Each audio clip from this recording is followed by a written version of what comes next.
ನಮಸ್ಕಾರ. ಇಂದಿನ ಒಂದು ಸಬ್ಜೆಕ್ಟ್ ಏನಪ್ಪ ಅಂದರೆ, ಕೆಲವು ಮನೆಗಳಲ್ಲಿ ಮಕ್ಕಳು ಹುಟ್ಟಿದ ನಂತರ ಶ್ರೀಮಂತರಾಗಿದ್ದಾರೆ ಅಂಥೇಳಿ ಸಾಮಾನ್ಯವಾಗಿ ಕೇಳ್ತೀವಿ. ಯಾಕೆ ಆ ಥರ ಅವಕಾಶಗಳು ಆಗುತ್ತೆ ಅಂತ ಜ್ಯೋತಿಷ್ಯದಲ್ಲಿ ನಾವು ನೋಡಿದಾಗ ಅದು ನಿಜ, ವಾಸ್ತವ ಆಗುವುದು ಅಂಥೇಳಿ ಒಪ್ಕೋಬೋದು. ಕಾರಣ, ಕೆಲವೊಂದು ನಕ್ಷತ್ರಗಳ ಪ್ರಭಾವ ಮಕ್ಕಳು ಹುಟ್ಟಿರ್ತಕ್ಕಂಥ ಒಂದು ಸಮಯದಿಂದ ತಂದೆ ತಾಯಿಗಳಾಗಿರ್ತವರು ಶ್ರೀಮಂತರಾಗ್ತಕ್ಕಂಥ ಒಂದು ಲಕ್ಷಣಗಳು ಹೊರಗೆ ಸಿಗುತ್ತೆ. ಕಾರಣ ಯಾಕಪ್ಪ ಅಂದರೆ, ಆ ನಕ್ಷತ್ರಗಳ ಒಂದು ಪ್ರಭಾವ ಆ ತಂದೆ ತಾಯಿಗಳಿಗೆ ಐಷಾರಾಮಿ ಜೀವನವನ್ನು ಕೊಡುತ್ತೆ ಅಂಥೇಳಿ ಜ್ಯೋತಿಷ್ಯ ಹೇಳುತ್ತೆ. ಆದರೆ ಆ ಮಕ್ಕಳು ಹುಟ್ಟಕ್ಕಿಂತ ಮೊದಲು ಆ ತಂದೆ ತಾಯಿಗಳ ಪರಿಸ್ಥಿತಿ ಅಂತಕ್ಕಂಥದ್ದು ಸಾಮಾನ್ಯವಾಗಿ ಜೀವನವನ್ನು ಮಾಡ್ತಾಯಿರ್ತಾರೆ.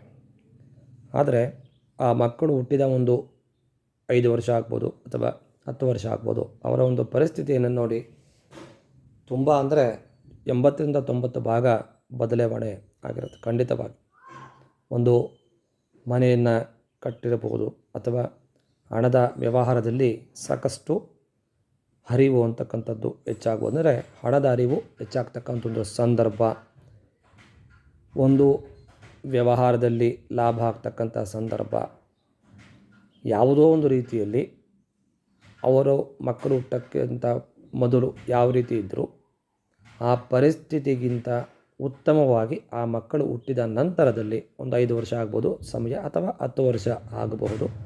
ಆದರೆ ಪರಿಸ್ಥಿತಿ ಅಂತ ಆ ಹಳೆ ಪರಿಸ್ಥಿತಿಗಿನ್ನ ಬೆಟರ್ ಅಂದರೆ ಒಳ್ಳೆಯ ಉತ್ತಮವಾಗಿರ್ತಕ್ಕಂಥ ಐಷಾರಾಮಿ ಜೀವನವನ್ನು ಲೀಡ್ ಮಾಡ್ತಾ ಇರ್ತಾರೆ. ಇದು ಜ್ಯೋತಿಷ್ಯದಲ್ಲಿ ಕೆಲವು ನಕ್ಷತ್ರಗಳಲ್ಲಿ ಹುಟ್ಟಿರ್ತಕ್ಕಂಥ ಮಕ್ಕಳ ತಂದೆ ತಾಯಿಗಳು ಅನುಭವಿಸ್ತಕ್ಕಂಥ ಒಂದು ಉತ್ತಮವಾಗಿರ್ತಕ್ಕಂಥ ಐಷಾರಾಮಿ ಜೀವನ, ಶ್ರೀಮಂತಿಕೆ ಅಂತೇನು ಹೇಳ್ತೀವಿ, ಈ ನಕ್ಷತ್ರಗಳ ಮುಖಾಂತರ ಒಂದು ಶ್ರೀಮಂತಿಕೆ ಅಂತಕ್ಕಂಥದ್ದು ಬರುತ್ತೆ ಅಂತೇಳಿ ಹೇಳ್ಬೋದು.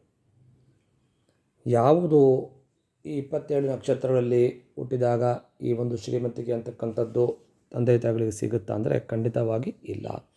ಕೇವಲ ಒಂದು 6-7 ನಕ್ಷತ್ರಗಳ ಒಂದು ಪ್ರಭಾವ, ಅದರಗಳ ಅಧಿಪತಿ ಆ ನಕ್ಷತ್ರಗಳ ಪ್ರಭಾವದಿಂದ ಆ ಮಕ್ಕಳಾಗಿರ್ತಕ್ಕಂಥವ್ರು ಹುಟ್ಟಿದ ಮೇಲೆ ತಂದೆ ತಾಯಿಗಳಿಗೆ ಐಷಾರಾಮಿ ಜೀವನ ಅಂತ ಸಿಗುತ್ತೆ ಅಂತೇಳಿ ಹೇಳ್ಬೋದು. 27 ನಕ್ಷತ್ರಗಳಲ್ಲಿ ಹುಟ್ಟಿದಾಗ ಖಂಡಿತವಾಗಿ ಸಿಗೋದಿಲ್ಲ.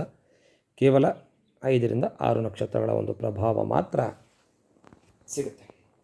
ಈ ಒಂದು ವಿಚಾರವಾಗಿ ನಾವು ಸಾಕಷ್ಟು ರಿಸರ್ಚನ್ನು ಮಾಡಿದ್ದೀವಿ, ಮಾಡ್ತಾಯಿದ್ದೀವಿ. ವಾಸ್ತವವಾಗಿ ಗಮನಿಸಿದಾಗ 90-95% ಈ ನಕ್ಷತ್ರಗಳಲ್ಲಿ ಹುಟ್ಟಿದ ಮಕ್ಕಳ ಒಂದು ಕುಟುಂಬ ಏನಿದೆ, ಹಿನ್ನೆಲೆ ಹಿಂದೆ ತುಂಬ ಬಡತನದಲ್ಲಿ ಇದ್ದರೂ ಸಹ ಈ ಮಕ್ಕಳು ಆ ನಕ್ಷತ್ರಗಳಲ್ಲಿ ಹುಟ್ಟಿದ ಮೇಲೆ ಅವರ ಒಂದು ಪರಿಸ್ಥಿತಿ ಉತ್ತಮವಾಗಿ ಐಷಾರಾಮಿ ಜೀವನ, ಮನೆ ಆಗಿರ್ಬೋದು, ವ್ಯವಹಾರದಲ್ಲಿ ಲಾಭ ಆಗಿರ್ಬೋದು, ಹಣದ ವ್ಯವಹಾರದಲ್ಲಿ ಲಾಭ ಆಗಿರ್ಬೋದು, ಯಾವುದೋ ಒಂದು ರೀತಿಯಲ್ಲಿ ಒಳ್ಳೆಯ ಶ್ರೀಮಂತಿಕೆ ಅಂತಕ್ಕಂಥದ್ದು ಈ ಕುಟುಂಬದವರು ಅನುಭವಿಸ್ತಾ ಇರ್ತಾರೆ. ಇದು ಎಲ್ಲ ನೀವು ಸಹ ಅಬ್ಸರ್ವನ್ನು ಮಾಡಿ, ಕಾಮೆಂಟನ್ನು ಮಾಡಿ. ಯಾವ ನಕ್ಷತ್ರಗಳಲ್ಲಿ ನಿಮ್ಮ ಮಕ್ಕಳು ಜನಿಸಿದ್ದಾರೆ, ಮಕ್ಕಳು ಹುಟ್ಟಕ್ಕಿಂತ ಮೊದಲು ನಿಮ್ಮ ಪರಿಸ್ಥಿತಿ ಹೇಗಿತ್ತು, ಮಕ್ಕಳು ಹುಟ್ಟಿದ ಮೇಲೆ ಈ ನಕ್ಷತ್ರಗಳಲ್ಲಿ ಹುಟ್ಟಿದ ಮೇಲೆ ನಿಮ್ಮ ಪರಿಸ್ಥಿತಿ ಯಾವ ರೀತಿ ಇದೆ ಅಂತಕ್ಕಂಥದ್ದನ್ನು ಕಾಮೆಂಟನ್ನು ಮಾಡಿದಾಗ ನಾವು ರಿಸರ್ಚ್ ಮಾಡಿರೋದು ನಿಜಾನ ಸುಳ್ಳ ಅಥವಾ ಇದಕ್ಕೆ ಪೂರಕವಾಗಿ ಆ ಜ್ಯೋತಿಷ್ಯದಲ್ಲಿ ಹೇಳಿರ್ತಕ್ಕಂಥ ವಿಚಾರಗಳು ಸತ್ಯ ಇದೆ ಅನ್ನೋದಕ್ಕೆ ಒಂದು ಪುರಾವೆ ಅಂತಕ್ಕಂಥದ್ದು ಸಿಗುತ್ತೆ. ಅದಕ್ಕೆ ಕಾಮೆಂಟನ್ನು ಮಾಡಿ, ಹೆಚ್ಚಿನ ರೀತಿಯಲ್ಲಿ ಸಬ್ಸ್ಕ್ರೈಬ್ ಮಾಡಿ, ಶೇರನ್ನು ಮಾಡಿ. ಈ ವಿಚಾರ ಎಲ್ಲರಿಗೂ ಉಪಯೋಗ ಆಗುತ್ತೆ. ಹಾಗಾಗಿ ಈ ಒಂದು ಒಳ್ಳೆಯ ವಿಚಾರ ಯಾವುದು ಆ ನಕ್ಷತ್ರಗಳು ಅಂತ ನಾವು ನೋಡಿದಾಗ ಪ್ರಾರಂಭದಲ್ಲಿರ್ತಕ್ಕಂಥದ್ದು ಅಶ್ವಿನಿ ನಕ್ಷತ್ರ. ಈ ಅಶ್ವಿನಿ ನಕ್ಷತ್ರ ಯಾರು ಮಕ್ಕಳಾಗಿ ಜನಿಸಿರ್ತಾರೆ, ಅಶ್ವಿನಿ ನಕ್ಷತ್ರದಲ್ಲಿ ಅವರ ತಂದೆ ತಾಯಿಗಳ ಒಂದು ಆರ್ಥಿಕ ಪರಿಸ್ಥಿತಿ ಹಿಂದೆ ಯಾವ ರೀತಿ ಇರುತ್ತೆ ಅದಕ್ಕಿಂತ ಬೆಟರ್ ಒಂದು 5-10 ವರ್ಷದ ನಂತರದಲ್ಲಿ, ಮಕ್ಕಳ ಹುಟ್ಟಿದ ಜನನವಾದ ನಂತರದಲ್ಲಿ ಮನೆಯ ಒಂದು ಆರ್ಥಿಕ ಪರಿಸ್ಥಿತಿ ತುಂಬ ಬದಲಾವಣೆ ಆಗಿರುತ್ತೆ. ಮತ್ತು ರೋಹಿಣಿ ನಕ್ಷತ್ರ, ಇದು ಚಂದ್ರನಿಗೆ ಪ್ರಿಯವಾಗಿರ್ತಕ್ಕಂಥ ಒಂದು ನಕ್ಷತ್ರ.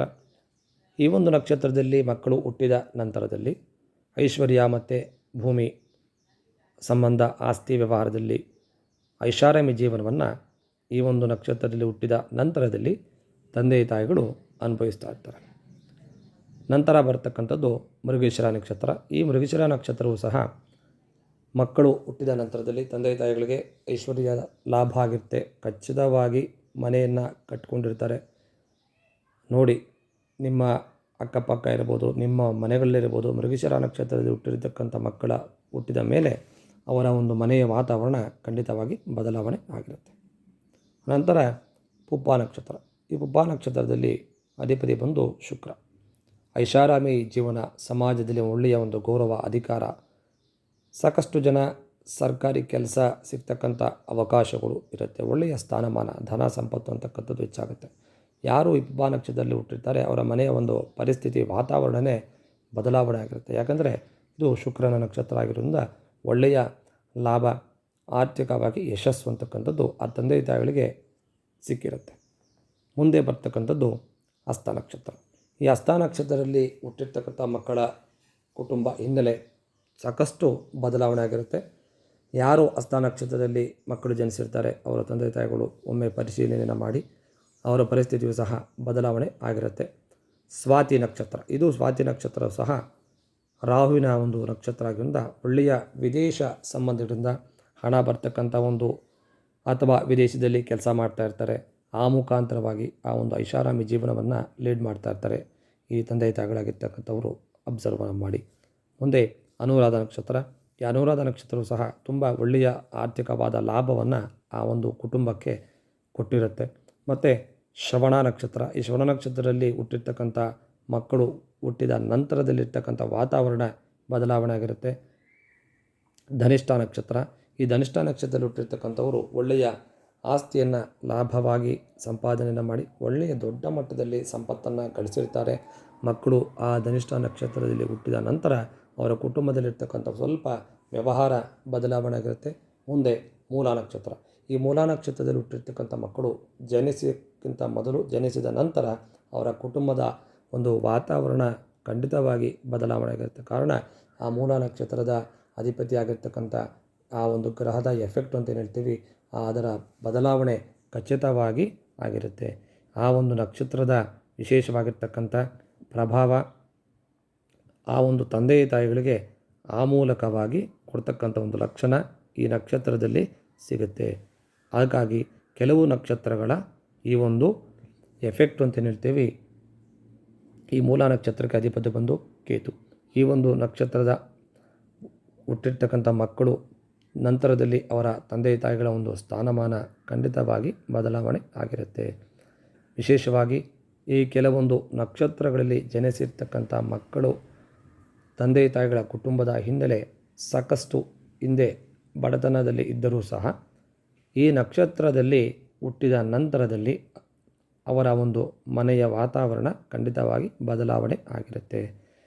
ಯಾರೆಲ್ಲ ಈ ನಕ್ಷತ್ರಗಳಲ್ಲಿ ಮಕ್ಕಳು ಜನಿಸಿದ್ದಾರೆ, ಈಗ ಹೇಳಿರ್ತಕ್ಕಂಥ ವಿಚಾರ ಶ್ರೀಮತಿಗೆ ಅಂತಕ್ಕಂಥದ್ದು ಬಂದಿದೆಯಾ ಇಲ್ಲವಾ ಅಂತಕ್ಕಂಥದ್ದನ್ನು ಕಾಮೆಂಟನ್ನು ಮಾಡಿ, ಹೆಚ್ಚಿನ ರೀತಿಯಲ್ಲಿ ಶೇರನ್ನು ಮಾಡಿ. ಎಲ್ಲರಿಗೂ ಈ ಒಂದು ಜ್ಯೋತಿಷ್ಯದಲ್ಲಿ ಹೇಳಿರ್ತಕ್ಕಂಥ ವಿಚಾರಗಳು ತಲುಪಲಿ. ಈ ಜ್ಯೋತಿಷ್ಯ ಅಂತಕ್ಕಂಥದ್ದು ನಿಮ್ಮೆಲ್ಲರ ಅಭ್ಯುದಯಕ್ಕಾಗಿ ಇರತಕ್ಕಂಥ ಒಂದು ಒಳ್ಳೆಯ ಶಾಸ್ತ್ರ. ಹಾಗಾಗಿ ಅಲ್ಲಿ ಹೇಳಿರ್ತಕ್ಕಂಥ ವಿಚಾರ 100ಕ್ಕೆ 100ರಷ್ಟು ಸತ್ಯ ಇರುತ್ತೆ. ನಾವು ಯಾವ ರೀತಿ ಆ ವಿಚಾರಗಳನ್ನು ತೆಗೆದುಕೊಂಡು ನೋಡ್ತೀವಿ ಅದರ ಮುಖಾಂತರ ನಮಗೆ ಒಳ್ಳೆಯ ನೆಗೆಟಿವ್ ಆಗ್ಬೋದು, ಪಾಸಿಟಿವ್ ಆಗ್ಬೋದು ಸಿಗುತ್ತೆ ಅಂತೇಳಿ ಜ್ಯೋತಿಷ್ಯ ಹೇಳುತ್ತೆ. ಹಾಗಾಗಿ ಈ ಒಂದು ಮಕ್ಕಳು ಹುಟ್ಟಿರ್ತಕ್ಕಂಥ ಈ ನಕ್ಷತ್ರಗಳ ಮುಖಾಂತರ ತಂದೆ ತಾಯಿಗಳಿಗೆ ಶ್ರೀಮಂತಿಗೆ ಬರುತ್ತೆ ಅಂತೇಳಿ ಜ್ಯೋತಿಷ್ಯದಲ್ಲಿ ಅನಲೈಸನ್ನು ಮಾಡಿದ್ದಾರೆ. ಆ ಒಂದು ವಿಚಾರವನ್ನು ನಾವು ಸಾಕಷ್ಟು ರಿಸರ್ಚನ್ನು ಮಾಡ್ತಾಯಿದ್ದೀವಿ. ನಮ್ಮ ಗಮನಕ್ಕೆ ಬಂದಿರತಕ್ಕಂಥ 90-95 ಭಾಗ ಸತ್ಯವಾಗಿ ಈ ಒಂದು ನಕ್ಷತ್ರಗಳಲ್ಲಿ ಜನಿಸಿದ ತಂದೆ ತಾಯಿಗಳು ಶ್ರೀಮಂತರಾಗಿದ್ದಾರೆ ಅಂತೇಳಿ ಖಚಿತವಾಗಿ ಹೇಳ್ಬೋದು. ಕಾಮೆಂಟನ್ನು ಮಾಡಿ. ನಮಸ್ಕಾರ.